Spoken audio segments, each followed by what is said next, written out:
The Miller, His Son, and the Donkey, an Aesop's Fable.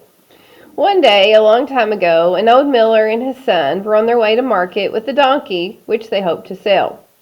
They led the donkey by a rope, very slowly, for they thought they would have a better chance to sell him if they kept him in good condition.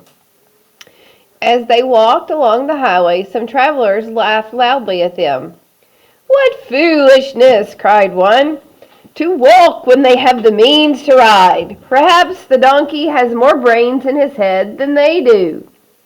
The miller did not like to be thought a fool, so he told his son to climb up and ride. They had gone a little farther along the road when three merchants passed by. "What disrespect!" cried one of the merchants. "Have you not heard that the young should honor their elders? Get down and let the old man ride." Though the miller was not tired, he made the boy get down and climbed up himself to ride just to please the merchants. Around the next bend, they came upon some women carrying baskets of vegetables. "What selfishness!" exclaimed one of the women as she pointed to the miller. "He sits perched on the donkey while that boy has to walk." The miller, not wanting to be thought ill of, told his son to climb up onto the donkey behind him. They had no sooner started out again than a loud shout went up from another company of people on the road.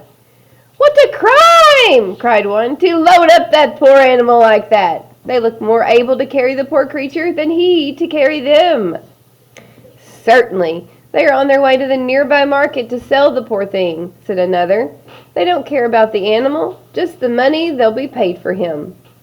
The miller and his son quickly scrambled down and devised a new plan. The miller, his son, and the donkey caused an uproar as they entered the market a short time later. Merchants and shoppers alike were astonished to see the miller and his son carrying the donkey, tied at its hooves from a pole. A great crowd gathered around them to get closer look at the strange sight.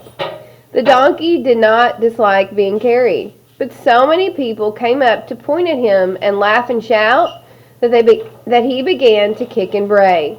Then, just as they were crossing a bridge, the ropes that held him gave way, and down the donkey tumbled into the river.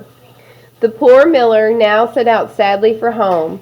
By trying to please everybody, he had pleased nobody, and had nothing to show for his efforts but empty pockets.